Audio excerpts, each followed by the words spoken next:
Hello everybody and welcome back to the Extras of the Kingdom Hearts 2 playthrough! So here we are, this is our last part with Jiminys Journal. And then it's only one more part left of the playthrough to go! So, Now a really cool thing about the Heartless and Nobody kind of bit of the journal is that it tells you how many of each you've slain. Which is just really cool. And it's awesome that it actually keeps track. It also keeps track of how many times you have done the QuickTime events with them, which is also really cool. And if you want to complete Jiminys Journal completely, then it's actually a very helpful way of figuring out what QuickTime events you haven't unlocked yet. Also, dodge roll is in this game, it's just only a QuickTime event for the minute bombs, which is a very depressing turn of events, and I'm very glad that it was restored in later titles. Because everybody loves the dodge roll, it's glorious. I mean, it's nowhere near as good as Aqua's cartwheel, but nothing is ever going to be as good as Aqua's cartwheel.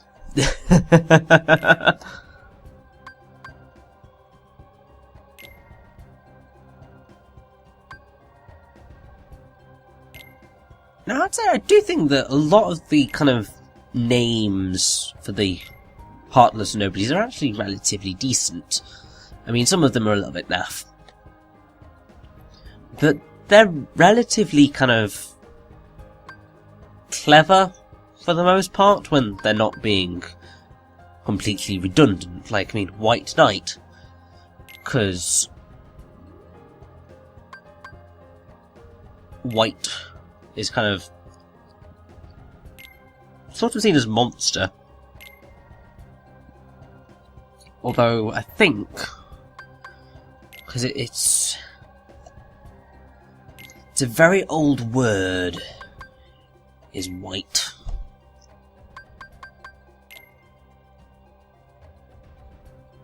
Yeah, it's earliest we've got is kind of 888, and it's basically just a living being in general, a creature. And then it's kind of, well, from 950-ish, it had the supernatural, unearthly beings connection. But it's a very archaic word, and it's awesome. It's really fun when you kind of see that developers have gone relatively far back to try and find interesting words to call things. I mean, it's why I'm quite a fan of Revengeance, because even though it sounds like they just made it up and just shoved revenge and vengeance together, it is actually a real word people did use. It's obsolete now and nobody uses it anymore, but it existed. And I like that they used it. The same reason I like that they used white. Because it's awesome.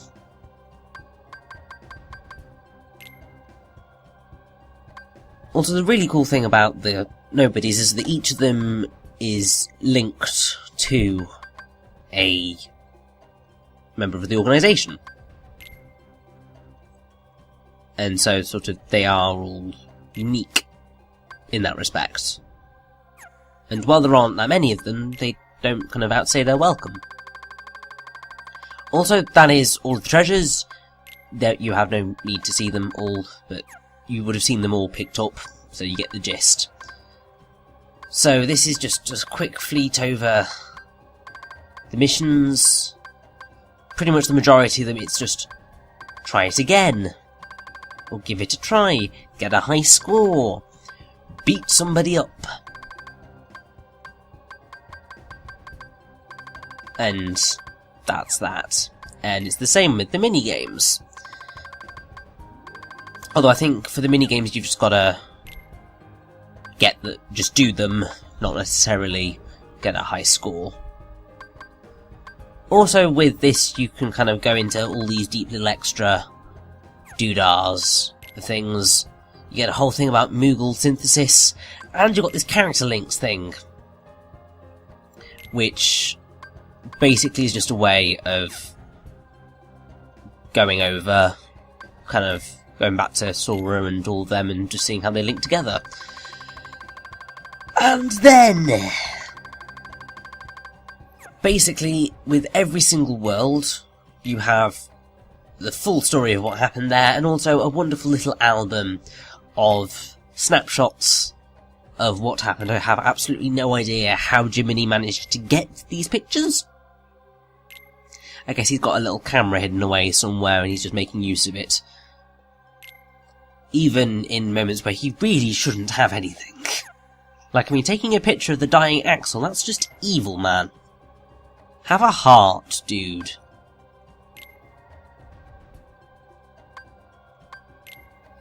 So, basically, our final thing in Jiminys Journal, while I would show off the kind of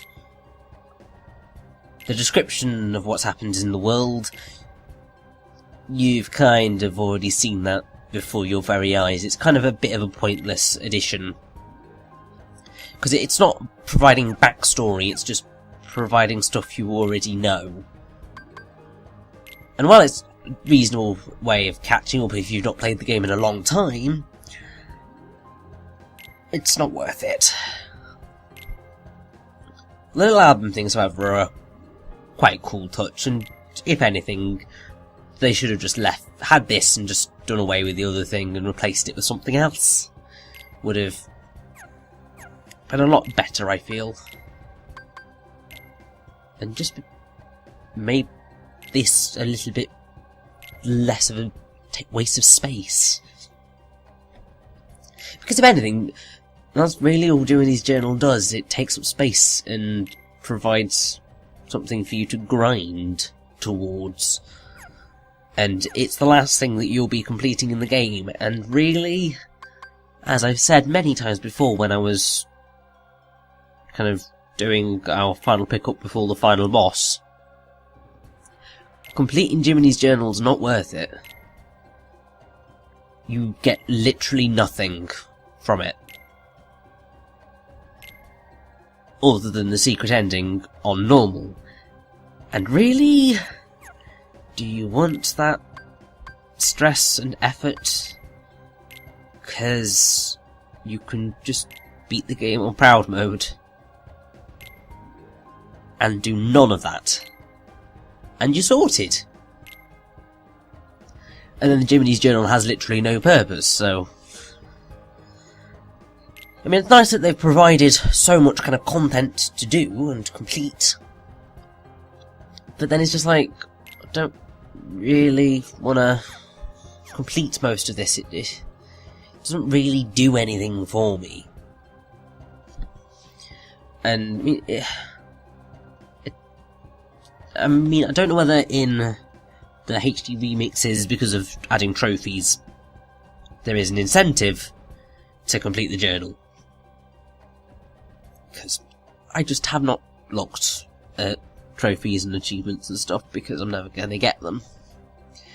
And also because I've played the games before at this point. But only at that point would there be even a smidgen of an incentive for completing it. And other than that, it's just bragging rights. And I don't really think it's the type of bragging rights that you can say feels like you've made an achievement. It's like beating Sephiroth or one of the optional bosses. Fine, fair enough, that is quite a fun achievement. But completing the journal with all of the mini games and the stress you're gonna have to put yourself through to try and complete it, nah. It's not worth it at all. In any way, shape or form.